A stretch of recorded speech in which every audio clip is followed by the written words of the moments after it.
Good morning and welcome to your Farm and Home Show. My name is Joanna Coles, and this morning we're visiting with Kevin Lyons. He's the Monroe County Extension Agent for Agriculture. Good morning, Kevin. Good morning, Joanna. Now, Kevin, I'm excited today because we're going to talk a little bit about high tunnel production, and it's really been a game changer for us in South Central Kentucky. They have become really popular over the last few years, especially through the EQIP program that helps cost share some.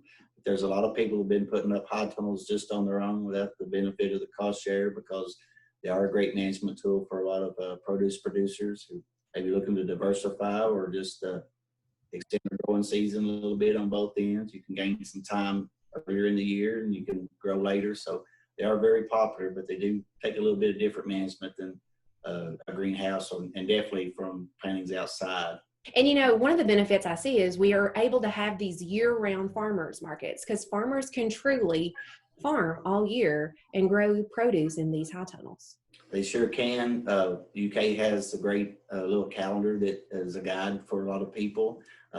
It kind of lays out when you can plant certain crops, and just like you said, you can basically grow 12 months out of the year. You may have to utilize some row covers because the high tunnels traditionally, that traditional definition of a high tunnel, they're unheated and you grow in the ground and you don't grow in any type of pot or media in there. So it's a little bit challenging in the harsh winter times. And you mentioned, Kevin, and I want to bring this up, so it is an unheated, structure, but it has some sidewalls and some things that you can kind of manage some of that with, right? Yes. The first thing I would like to mention is if you do not have a high tunnel and you're thinking about it, pay special attention to how you orient that toward the prevailing winds and the weather.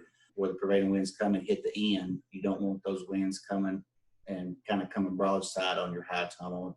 It has a lot greater chance of collapsing it and suffering damage. So first thing is kind of where you get started to figure out where you're going to put it and how you're going to orient it. But the sidewalls are definitely a feature that requires a little bit of management. They just roll up curtains on the sides is kind of what they are. But to help control your temperatures during those transition times, you'll want to raise and lower those and not let it get too hot, not let it get too cold in there. And another one of the things that I think is really neat are some of the crops that we can grow. Traditionally, when we think about putting in strawberries, we think about putting them in the field, but you've just put in some strawberries in your high tunnel.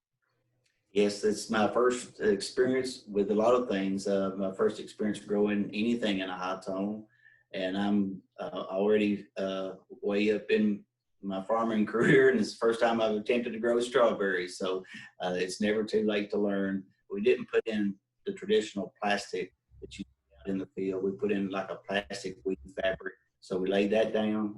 We took a propane torch with a attachment on the end of that we burned a 4-inch hole in that fabric weave.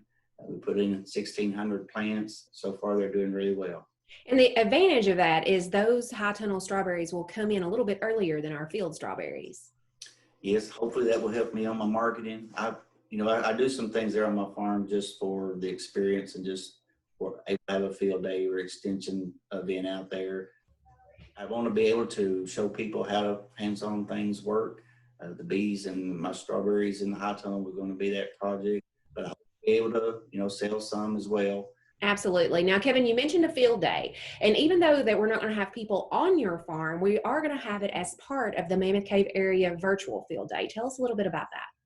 Yeah, the Mammoth Cave agents it's the 10 counties that surround Barron and Warren, basically.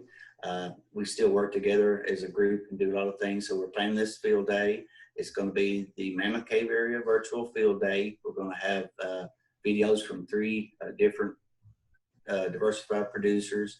One will be the strawberries in the high tunnel production. So we're putting together a series of videos, but it's on Tuesday, October 27th from 6 to 7 at night. You'll be able to join virtually by Zoom. We're also going to be featuring McKinney Farms in Butler County, who's bagging the ear corn for deer hunters.